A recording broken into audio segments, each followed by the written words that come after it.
Namaste, Jai Bharat. In some societies, you find women clad in parda, the black robe, completely covered. Sometimes it's called burqa, sometimes hijab, niqab, etc. Have different names. The purpose is that woman is completely covered without letting even her hair exposed. If you ask, of course, this of course is done by uh, the custodians of religion in most time, most parts, and I don't think that there can be many women who volunteer to cover themselves up from top to bottom. But then this is done by the custodians of religion. If you ask them why you cover your women from top to bottom in complete clothes, then his answer would be this, that they can't expose a portion of themselves at all, because by looking at a portion of them, men who are looking at them will have sexual urges aroused, etc., etc. Now, this is a fundamental mistake. This is a fundamental mistake because what kind of sex is that then? There's a difference between sex and love, though sometimes in American English they even have physical relations as love making. Maybe that's because the language is dynamic and they have acquired new meanings in using it, but I don't think they mean it in this manner. They don't. So, what is this actually covering up? Then, how you understand sex? Is it mere physical relation or a relation through a prolonged mental affinity, closeness, love? You just can't have sex with anyone and everyone. You must have the inner feeling towards it. So emotions play a great role. Affinity and attachments and attractions, etc., shall play a great role on a common understanding at a very mundane level. But on a higher level, it is all different. It will go into higher levels. So in Bharatiya Sanskriti, woman is essentially looked at as a mother, not as an instrument of sex. It doesn't mean that Indians don't have children, they have.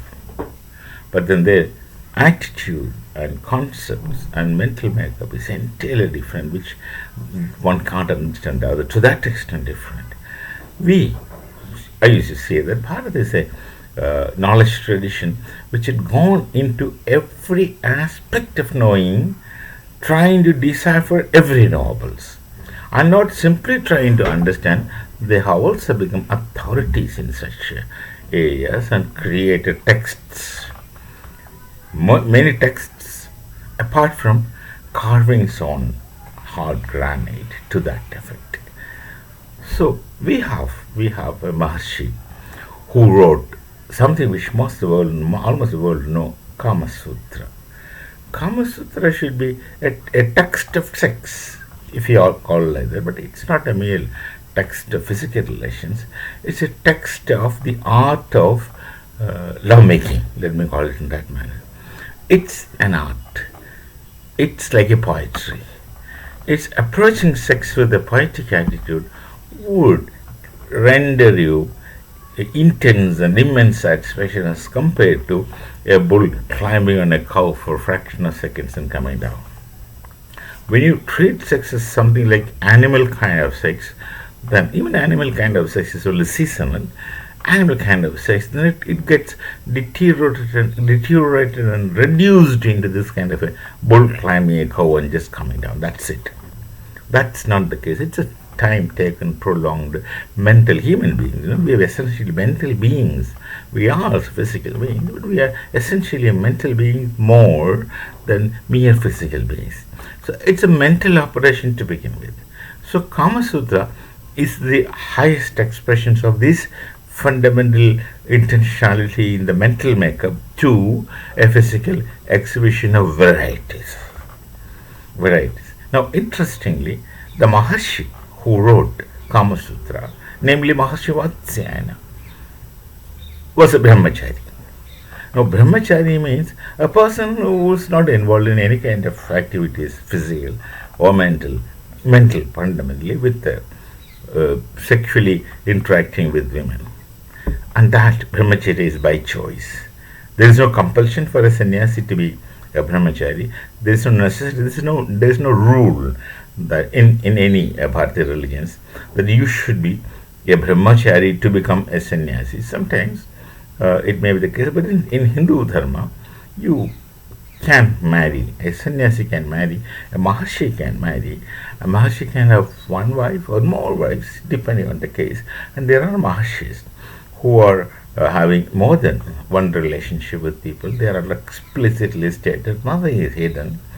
But his involvement with women that has no impact or shall not have any impact with this being a Maharshi.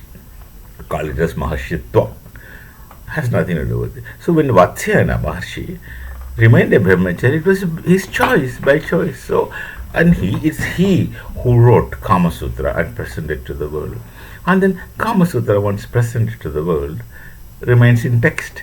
And this is a kind of knowledge which can't be imparted in classrooms.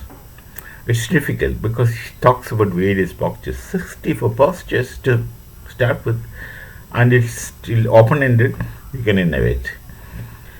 It can't be taught in classroom. It can't be taught in practical. It has to be taught in practical, to practical extent, but then it can't be done in the classroom. So what they have done, ancient Bharatiya people, scholars, what they have done is they created sculptures of all the 64 postures, and these such sculptures, all the sculptures with all their innovations are present in temples like Khajuraho, etc. But in most temples in Bharat, some of them are put in the walls.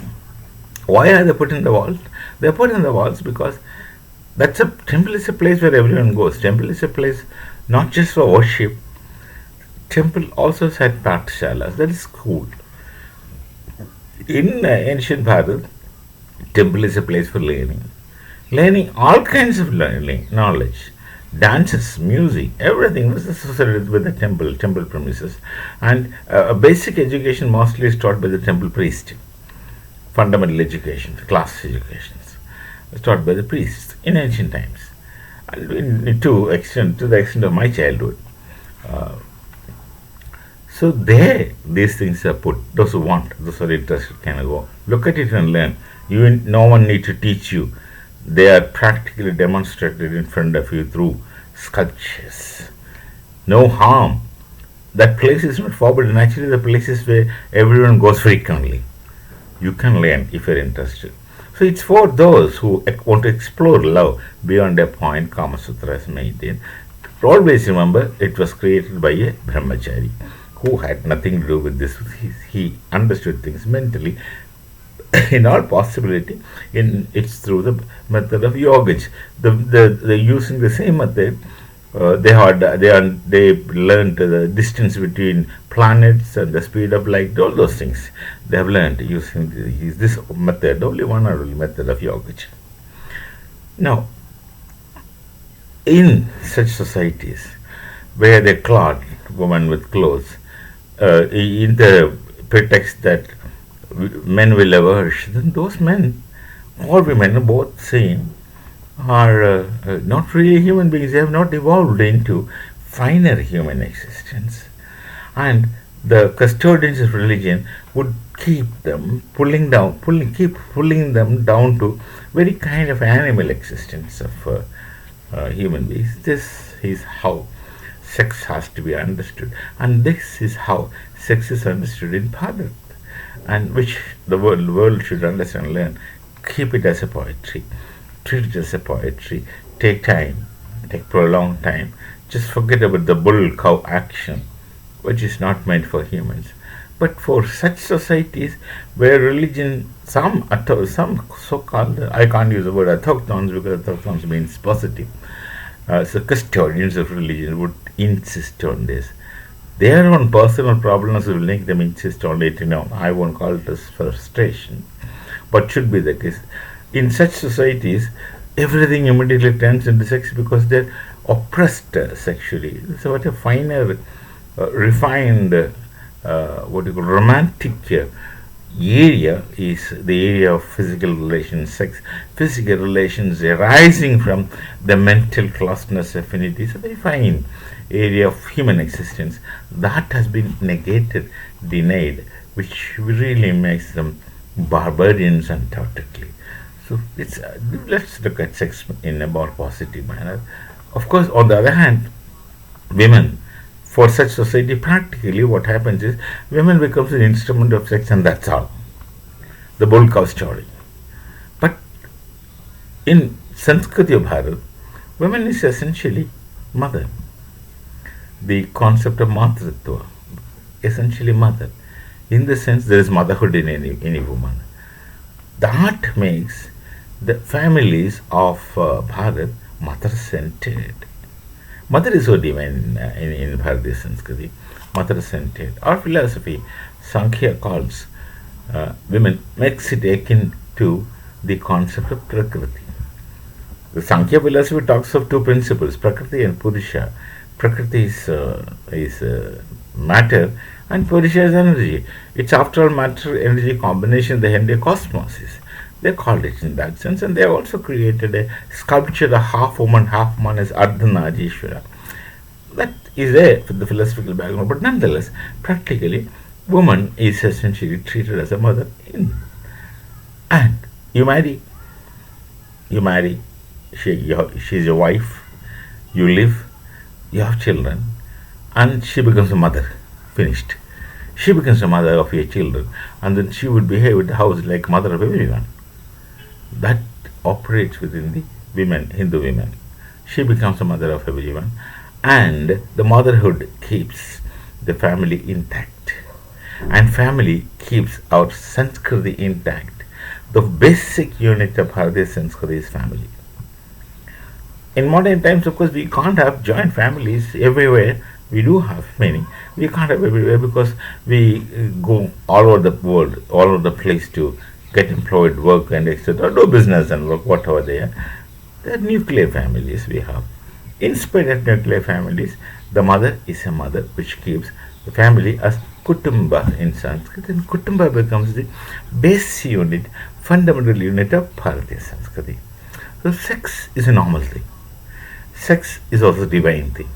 Sex also must be treated as a poetry, not the bull-cow kind of relations for a fraction of a second and forget about it. Of course, these societies where the women are treated only as instruments for physical pleasure, keep remembering that they have done this. Here, of course, we don't remember. You have that when it comes, and then forget about it. You don't 24 hours remember that what was that kind of thing. You had spent some milliseconds for that, or fraction of minutes for that, and then would you remember that again? So that is a disease. That's a kind of mental illness. To see a woman immediately get aroused, then something is serious with such people, and something shall be serious with such societies, where they need to be treated if possible. But how can you treat a social malady? It's a social malady which has been imposed upon the people by the authorities, custodians of religion. Unfortunate, such situations. So refinement, the acculturation doesn't really happen in such situations. So we shall meet again with some other thought. Till then, Namaste, Jai Bharat, Jai Siya Ram.